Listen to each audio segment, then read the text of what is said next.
छोटे ताजरों पर sale tax लागू नहीं होता। अंजुमन ताजरान ने बिल अदा न करने का ऐलान कर दिया। लाहौर हाई कोर्ट में दरख्वास्त दायर कर दी। ताजरों ने मौक़िफ़ अपनाया कि सेल्स टैक्स रिटेलर्स पर लागू नहीं होता। अदालत इदारा शुमारियात की महंगाई पर सालाना रिपोर्ट तलब करे।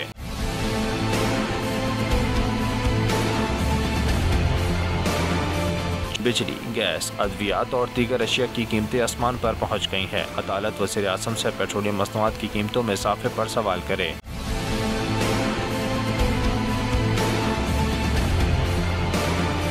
ताजरों ने दरख्वास्त में सदर ममलिकत, वज़ीर आज़म, वज़ारत इत्तलात, चेयरमैन वापडा और FBR को फरीक बनाया। प्रेस कॉन्फ्रेंस में अंजुमन ताजरान ने 17 अगस्त को कराची से खैबर तक शटडाउन हड़ताल की कॉल दे दी।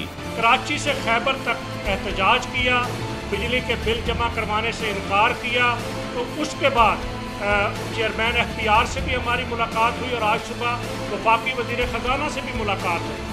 पाकिस्तान के 60 लाख छोटे ताजरों के लिए आप जो पॉलिसी लाना चाहते हैं हमसे मुशावरत से लाएं, लेकिन फैसले मुशावरत से नहीं किए जाते। ताजिर रहनुमा काशिफ चौधरी का कहना था, कारोबारी अफराद टैक्स देना चाहते हैं, हुकूमत तहफ़्फ़ुज़ात दूर करे।